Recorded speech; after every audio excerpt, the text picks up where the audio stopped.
الفيديو ده معمول لاخواتنا المسيحيين في فترة الصيام، كمان لأي حد عايز يمشي دايت نباتي سواء لأسباب دينية أو صحية أو حتى عشان يحرق دهون. النهارده معانا نموذج لنظام غذائي صحي ونباتي ومتوازن، عالي البروتين وسعراته حوالي 1500 سعر حراري، وممتاز جدا للناس اللي بتتمرن وعايزة تحافظ على عضلاتها. النظام ده مش مناسب لكل الناس، أنا عامله على متوسط أوزان الناس اللي بقابلها في شغلي، يعني المطلوب منك إنك تاخد أفكار وتعدل الكميات حسب نشاطك ووزنك وتمرينك.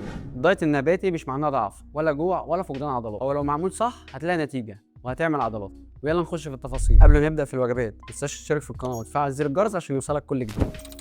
مناسب للصيام، مناسب للنباتيين، عالي البروتين عشان يحافظ على الكتله العضليه، وسعراته مظبوطه لحرق الدهون. سعرات النظام حوالي 1510 سعر حراري، البروتين 159.5 جرام، الدهون 29 جرام، والكارب 171 جرام، وده رقم ممتاز جدا مقارنه ان النظام نباتي بالكامل. قبل ما ندخل على الوجبات لازم نتكلم عن المكملات، لان في الصيام او الدايت النباتي في عناصر جسمك ممكن ما ياخدهاش من الاكل لوحده، لانها مش موجوده غير في اللحوم والالبان. مالتي فيتامين زي كيروفيت او ليميتليس او اوبتامين او سنتروم، كبسوله بعد اول وجبه عشان نعوض اي نقص في الفيتامينات والمعادن، زي الدافندي او سانسو او اوسوفورتين او نون، جرعه من 1000 لحد 3000 وحده دوليه، كبسوله بعد الوجبه الثانيه، وده مهم جدا للعظام والمناعه والطاقه. كالسيوم جرعه من 350 لحد 800 مللي جرام، خصوصا ان مفيش منتجات البان. اوميجا 3 زاندروس او ليميتليس او نون، كبسوله بعد وجبه ما بعد التمرين عشان المفاصل والقلب وتقليل الالتهابات. المكملات هنا مش رفاهيه، دي تعويض ذكي. الوجبه الاولى معموله عشان تفوق الجسم وتديك بروتين محترم وتكسر اي جوع بدري. مكونات الوجبه: سكوب بروتين نباتي ليميتليس 33 جرام، 150 جرام فول مسلوق، 7 جرام زيت زيتون اللي هي نص معلقه، 100 جرام خيار، 100 جرام طماطم، 100 جرام مشروم. الوجبه دي فيها بروتين عالي والياف تشبع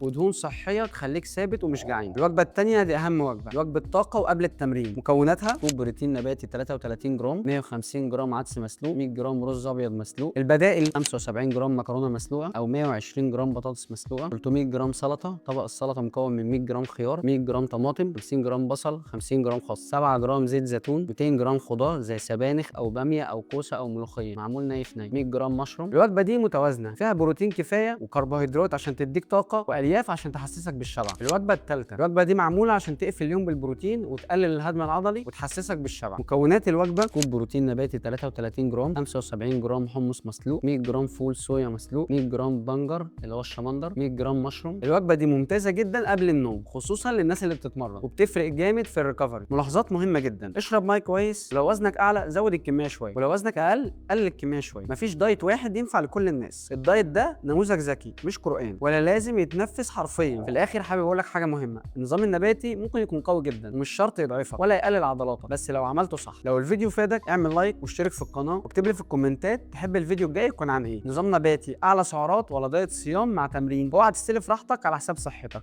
لان صحتك اغلى ما تملك. سلام.